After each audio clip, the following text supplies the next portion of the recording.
Hello friends, welcome to Indian Study पर आपका स्वागत है। दोस्तों, जैसा कि आप सभी लोग जानते हैं कि उत्तर प्रदेश पुलिस कांस्टेबल में री एग्जाम होना है आपका यूपी पुलिस कांस्टेबल का।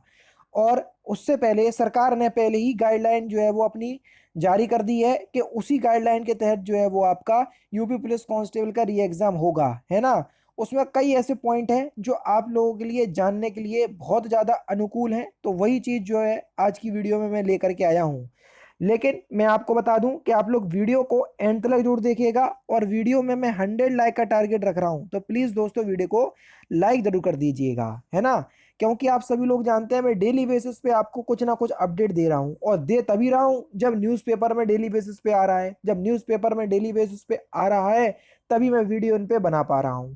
तो आज के न्यूज़पेपर में आया है कि वित्त विहीन व दागदार कॉलेज नहीं बनाए जाएंगे परीक्षा केंद्र, यानी कि जिनकी हिस्ट्री पहले ऐसी रही हो, जिन कॉलेजों की जो कहीं ना कहीं किसी तरीके से लिप्त रहे हो अभी एग्जाम को लीक करवाने में या पेपर लीक करवाने में, तो ऐसे कॉलेज जो है वो जिनका पहले का जो बायोडाटा है वो अच्छा नहीं होगा, तो वही चीज़ जो है वो इसमें बताई गई है। तो ऐसे कॉलेजों को जो है वो परीक्षा केंद्र नहीं बनाया जाएगा, जिसमें पूरी न्यूज़ लिखी हुई है कि केंद्रों के निर्धारण को लेकर सरकार विशेष सतर्क, डीएम की अध्यक्षता में गठित समिति करेगी निर्धारण। यहाँ पर देख लीजिए, प्रयागराज की न्यूज़ है। भर्ती परीक्षाओं में अब वित्त विहीन निजी एवं दागदार शिक्षण संस्थान किसी भी परिस्थिति में केंद्र नहीं बनाए जाएंगे।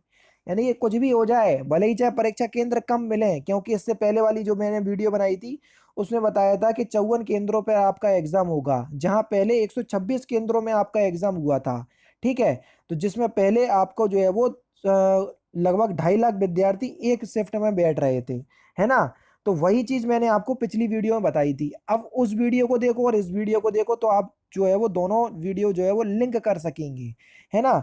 तो किसी भी परिस्थिति में जो है वो ऐसे शिक्षण संस्थानों को परीक्षा केंद्र नहीं बनाया जाएगा जिनकी हिस्ट्री पहले से खराब रही हो, जिनकी इमेज पहले से खराब रही हो, जो दागदार रहे हो। तो ऐसे परीक्षा केंद्रों को अब परीक्षा केंद्र जो है वो नहीं बनाया जाएगा। सिर्फ राजकीय एवं सहायता प्राप्त डिग्री कॉलेज एवं माध्यमिक विद्यालय ही परीक्षा केंद्र बनाए जाएंगे। जरूरत पड़ने पर, अब देखो, जरूरत पड़ने पर विश्वविद्यालय, यानी कि आपका एग्जाम जो है वो यूनिवर्सिटीज में भी हो सकता है, विश्वविद्यालय, इंजीनियरिंग एवं मेडिकल कॉलेज तथा राजकीय पॉलिटेक्निक कॉलेज परीक्षा केंद्र बनाए जा सकेंगे अगर जरूरत पड़ी तो। उसके बाद देख लीजिए, परीक्षा केंद्र निर्धारण को लेकर सरकार ज्यादा सचेत दिखाई दे रही है। इसके लिए डीएम की अध्यक्षता में 6 सदस्यीय समिति गठित की गई है। इसमें पुलिस विभाग को भी शामिल किया गया है। समझ गए। परीक्षा केंद्र निर्धारण के लिए 2 श्रेणियां बनाई गई हैं, और वो 2 श्रेणियां मैंने आपको पहले ही बता दी थी, है ना।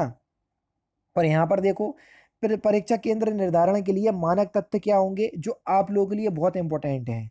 बस एवं रेलवे स्टैंड कोषागार के 10 किलोमीटर की परिधि में, यानी कि अगर आपका रेलवे स्टेशन यहाँ है तो उसके 10 किलोमीटर की परिधि में आपका जो है वो सेंटर बनाया जाएगा। इससे ज़्यादा जो है वो आपका सेंटर बाहर नहीं बनाया जाएगा, ताकि आप लोगों को जो है वो ज़्यादा दिक्कत ना हो सेंटर में पहुंचने में।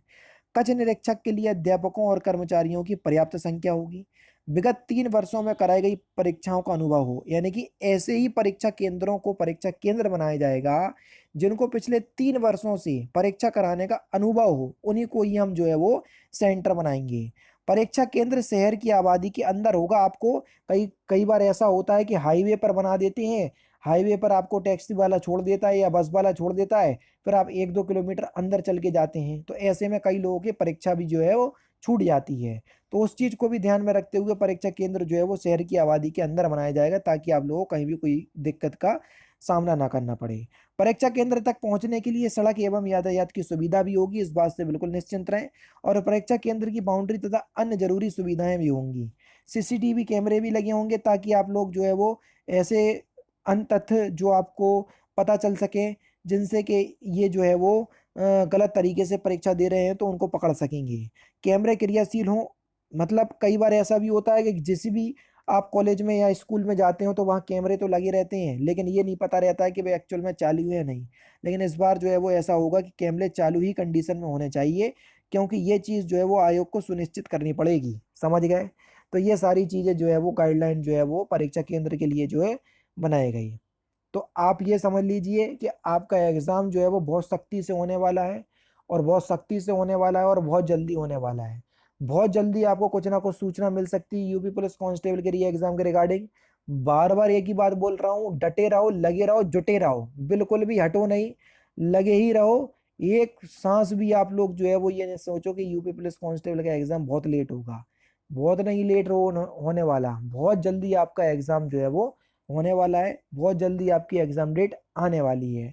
अब आपकी इच्छा करती है, आप अपनी इच्छा के खुद मालिक हैं। आपको ये देखना है कि आपको 60,000 वैकेंसी में एक सीट सुनिश्चित करनी है या नहीं करनी है। आगे आपकी इच्छा है। मैं डेली बेसिस पे आपको न्यूज़ इसलिए ही दे रहा हूँ ताकि आप लोग मोटिवेट रहें और आप लोग अपनी तैयारी में बिल्कुल जुटे रहें। बाकी जो भी आपका डाउट है मेरे से कमेंट बॉक्स में पूछ लीजिएगा। मिलते हैं फिर नेक्स्ट क्लास में, नेक्स्ट सेशन में। जय हिंद, जय भारत।